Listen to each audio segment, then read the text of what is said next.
वैदिक institute of pharmaceutical education और research, प्रवेश प्रारंभ, D pharma, B pharma, M pharma, lab, library, smart classroom और सभी छात्र छात्राओं को स्कॉलरशिप। एमएसपी गेहूं के स्लॉट बुकिंग में हो रही देरी और अन्य प्रशासनिक समस्याओं को लेकर किसान परेशान हैं। इन्हीं सब परेशानियों को लेकर किसानों ने बड़े आंदोलन की चेतावनी दी थी। हजारों किसानों ने ट्रैक्टर रैली निकालते हुए कृषि उपज मंडी में एकजुट होकर अपनी मांगों को लेकर जोरदार प्रदर्शन किया था, जिसे फिलहाल प्रशासन से सहमति बनने के बाद 2 दिनों के लिए स्थगित कर दिया गया। मामला हरदा जिले का है, जहां किसान अपनी मांगों को लेकर अड़े हुए हैं। 2 दिन बाद उन्होंने कलेक्टर कार्यालय घेराव की चेतावनी दी। हरदा जिले में किसानों द्वारा आयोजित किसान जन क्रांति आंदोलन फिलहाल 2 दिनों के लिए स्थगित कर दिया गया है। हजारों किसानों ने ट्रैक्टर रैली निकालते हुए कृषि उपज मंडी में एकजुट होकर अपनी मांगों को लेकर जोरदार प्रदर्शन किया था। आंदोलन का मुख्य उद्देश्य एमएसपी और गेहूं के स्लॉट बुकिंग में हो रही देरी और अन्य प्रशासनिक समस्याएं थी, जिनसे किसान लंबे समय से परेशान हैं। प्रदर्शन के दौरान नर्मदापुरम के कलेक्टर और वर्तमान डिप्टी कमिश्नर दिवाकर नारायण पटेल मौके पर पहुंचे और किसानों से सीधा संवाद किया। अधिकारियों और किसानों के बीच बातचीत के बाद यह सहमति बनी कि गेहूं स्लॉट बुकिंग की समस्या 2 दिनों के भीतर सुधार लिया जाएगा। इसके साथ ही अन्य मांगों पर भी सकारात्मक रुख दिखाया गया। हालांकि किसान केवल मौखिक आश्वासन से संतुष्ट नहीं है। उनका कहना है कि सभी मांगों पर लिखित आश्वासन दिया जाए।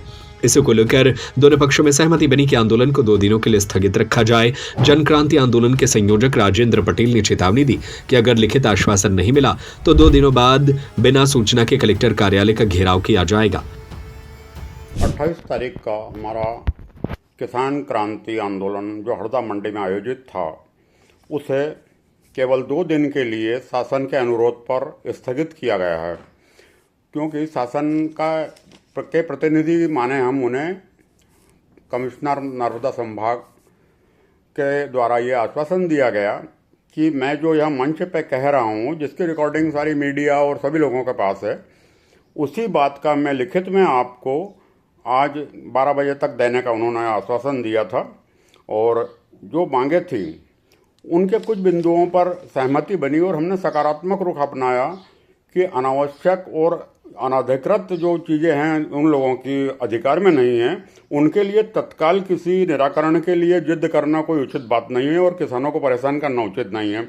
इसलिए हमने इस आंदोलन को 2 दिन के लिए स्थगित किया है। यदि ये 2 दिन में अपने वादों पर कायम नहीं रहते हैं तो हम 1 तारीख को बैठक कर पुनः इस आंदोलन को गति देंगे। इसमें कुछ भी हम तय कर सकते हैं, जिसमें कलेक्ट्रेट का घेराव भी हो सकता है या हमारे ट्रैक्टर ट्राली और अनाज की ट्रालियाँ कलेक्ट्रेट में भी प्रवेश कर सकती है। जिन मांगों पे सहमति बनी है वह है कि स्लॉट बुकिंग सभी किसानों के लिए खोल ही दी गई आंदोलन के दौरान ही, मतलब, और ये लिखित में भी दे रहे हैं वो। 2 दिन में जो सर्वर की समस्या है उसे हल कर दी जाएगी कि गेहूँ की जो स्लॉट बुकिंग हो रही है उसमें कोई प्रॉब्लम ना आए। चूँकि ऐसी समस्या है कि तत्काल हल नहीं हो सकती थी तो हमने स्वीकार कर लिया 2 दिन में कर दीजिए आप। मूंग खरीदी का उन्होंने कहा है कि मूंग खरीदी बिल्कुल होगी और मक्का की जो खरीदी समर्थन मूल्य पे के लिए हम प्रस्ताव भेज रहे हैं और सकारात्मक रुख और हमारी सिफारिश के साथ भेजेंगे कि मक्का की खरीदी होना चाहिए। खरीफ बीमा राशि के बारे में उन्होंने कहा है कि खरीफ बीमा राशि किसानों के खाते में 15 दिन के अंदर आ जाएगी। मंडियों में प्लेट कांटे और रेलिंग, ताकि किसानों में लाइन में विवाद ना हो, इन पर सहमति बनी है और ये बिल्कुल की जाएगी। सहकारिता ऋण की सीमा बढ़ाने की उन्होंने कहा हम कार्यवाही प्रारंभ कर रहे हैं। केंद्र व राज्य सरकार के जितने भी अधिकार की मांगे थी, जैसे स्वामीनाथन आयोग की रिपोर्ट यानी आयोग की सिफारिश लागू करना और समर्थन मूल्य गारंटी भाव, इस तरह की मांगे उन्होंने केंद्र सरकार राज्य सरकार को भेजने के लिए हमें आश्वस्त किया है। अब चूँकि एक बार तो सरकार की बातों पर विश्वास करना हम उचित समझते हैं, केवल 2 दिन के लिए कोई बुरी बात नहीं है। और सबसे बड़ी बात है कि ये आंदोलन हो सकता था कि होता ही नहीं। ये आंदोलन केवल जिला प्रशासन और विशेषकर कलेक्टर की प्रशासनिक विफलता का नतीजा है कि उन्होंने जिस तरह हमें जवाब दिया वो इतना अपमानजनक और हमें भड़काने वाला था कि हम आपको बता नहीं सकते। अगर ज़रूरत पड़ी तो मैं आपको बताऊंगा सारे मुद्दे।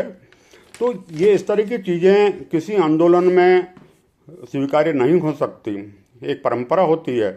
इसीलिए किसानों ने कलेक्टर से ज्ञापन लेने के लिए मना किया और कमिश्नर को तकलीफ दी कि वो भोपाल से यहाँ हरदा आना पड़ा उन्हें।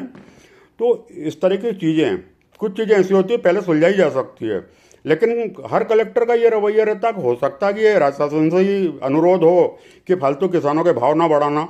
किसान बाहर खड़े रहते हैं, कलेक्टर बाहर नहीं आना चाहते हैं, 200 300 किसानों के प्रतिनिधि मंडल से मिलना नहीं चाहते, तो किसान अपमानित महसूस नहीं करेगा। और समस्या जब अंबार लग जाता है, आप ध्यान नहीं दोगे, उसकी उपेक्षा करोगे, तो ये नतीजा होता है इस तरह के आंदोलन का। तो ये प्रशासनिक विफलता है। यहाँ तक सवाल है, हमारा जो सबसे महत्वपूर्ण मुद्दा है कि धारा 36 मंडी अधिनियम 1972 इसका पालन किया जाए। भाई, अधिनियम का पालन कराना इनकी जवाबदारी है, मंडी प्रशासन की जवाबदारी है। मंडी प्रशासन में इन्हीं के प्रतिनिधि एसडीएम बैठे हुए हैं और कलेक्टर इसके सुपरविजन अथॉरिटी हैं। तो कलेक्टर के 100 मीटर के दूरी पर धारा 36 का अवहेलना हो रही है, उल्लंघन हो रहा है, और ये चुपचाप देख रहे हैं। हमने मांग में ये डिस्कशन हुआ मीटिंग में, और ऐसा पहले इस धारा 36 का पालन हरदा मंडी में हुआ है, ये सारी चीज़ें रखी। हमने कहा हाईकोर्ट का निर्देश है, लेकिन उनके जवाब में एक भी उल्लेख नहीं इस बारे में, यानी वो हाईकोर्ट को भी की अवहेलना कर रहे हैं। कभी हमसे पूछ लेते हाईकोर्ट ने क्या दिया। तो इस तरह की समस्या हुई, इस कारण ये आंदोलन हुआ। किसान कोई पेशेवर आंदोलनकारी नहीं है, अतः हम 2 दिन का खाली इंतजार करेंगे, उसके बाद हमारा तेवर फिर वही लड़ने के लेंगे। हम हमारे ही भाई और हमारे ही बेटे, ये जो जवानों की फौज है, हम इससे भय नहीं खा रहे हैं। न तो हम उन्हें चोट पहुंचाएंगे, और जो किसान के बेटे वो हमें भी चोट नहीं पहुंचाएंगे। ये प्रशासन अपनी विफलता के लिए अपने ही भाइयों को आमने सामने कर रहा है, जवान और किसान को। शर्मनाक तरीका, मैं कह रहा हूँ, ये कहें तो दुर्भाग्यपूर्ण और घोर यानी निराशाजनक है पूरी व्यवस्था के लिए। किसानों के द्वारा ज्ञापन दिया गया है, इसमें 14 मांगे हैं जो जिला स्तर की मांग है। उसमें बहुत सारों का समाधान हो चुका है। जैसे मूंग खरीदी की बात है, केंद्र सरकार ने अपना कोटा जारी कर दिया है, उसकी खरीदी की जाएगी। गेहूं खरीदी के संबंध में है कि 9 मई तक तो डेट बढ़ाया जा चुका है, यदि जरूरी होगा और आगे भी डेट बढ़ाया जाएगा। किसानों ने ये कहा है कि अगर उनको लिखित में जवाब नहीं मिला तो हटेंगे नहीं, तो क्या हमको लिखित में आश्वासन नहीं आता है, हमें धरना स्थल नहीं छोड़ना है। हम अपना धरना तभी समाप्त करेंगे जब हमें।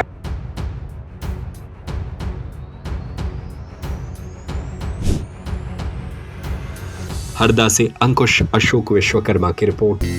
वैदिक इंस्टीट्यूट ऑफ फार्मास्यूटिकल एजुकेशन और रिसर्च प्रवेश प्रारंभ। D pharma, B pharma, M pharma, lab, library, smart classroom और सभी छात्र छात्राओं को स्कॉलरशिप।